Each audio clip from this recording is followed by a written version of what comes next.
كل سنة وانتم طيبين ورمضان كريم. كلنا عارفين ان الوز بياخد وقت في السوى. تعالوا اقول لكم عملت ايه علشان تستوي في وقت اسرع. اول حاجة نقعتها في ملح وخل لمدة ساعة. بعد كده شلت الرقبة بتاعتها لوحدها وبدأت اعمل لها عملية سكراب بالملح والخل تاني مع ازالة الريش الصغير اللي بيبقى موجود فيها. بعد كده بغسلها بالمية كويس جدا وبحطها على جنب وببتدي احضر التتبيلة.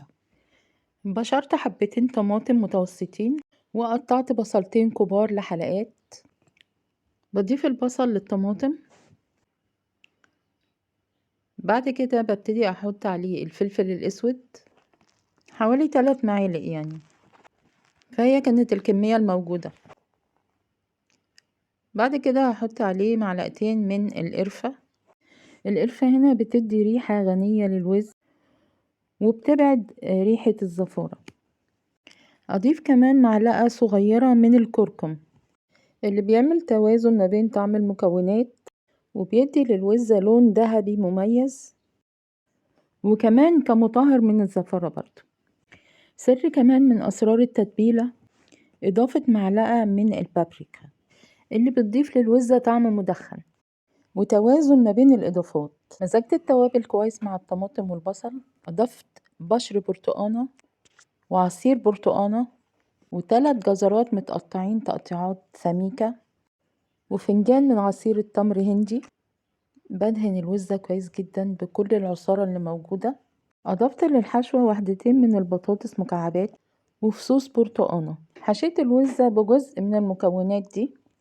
قفلت على الخضار بالخيط، حطيتها في كيس حراري وحطيت معاها باقي الخضار وفتحت الكيس بحيث تبقى الوزة فوق الخضار. وهي بتستوي هتتشرب من العصارة ومن التوابل وتنزل الدهون بتاعتها على الخضار ويتشرب منها، فبيكون طعم لذيذ جدا. كده عملت طبق رئيسي وطبق جانبي. مدة التسوية من ساعة لساعة ونص حسب الفرن. في حاجات ما كانتش ظاهرة وهي نية، لما الدهون دابت ظهرت فبنشيلها بقى. الكركم والقرفة طبعا هما اللي ساعدوا ان لون الوزة يبقى بالشكل ده. وعلشان تاخد لون الشوي الغامق حطيت معلقتين من زيت الزيتون معاهم معلقتين من معجون الطماطم، وفركت ما بين ايدي حفنة صغيرة من الزعتر ودهنت بيها الوزة وحطيتها تحت الشواية لمدة 10 دقايق. استخدموا التتبيلة دي ممتازة جدا مع اللحمة الضاني. لايك للفيديو، اشتراك في القناة، وجربوا الوصفة وقولوا لي رأيكم فيها. باي باي.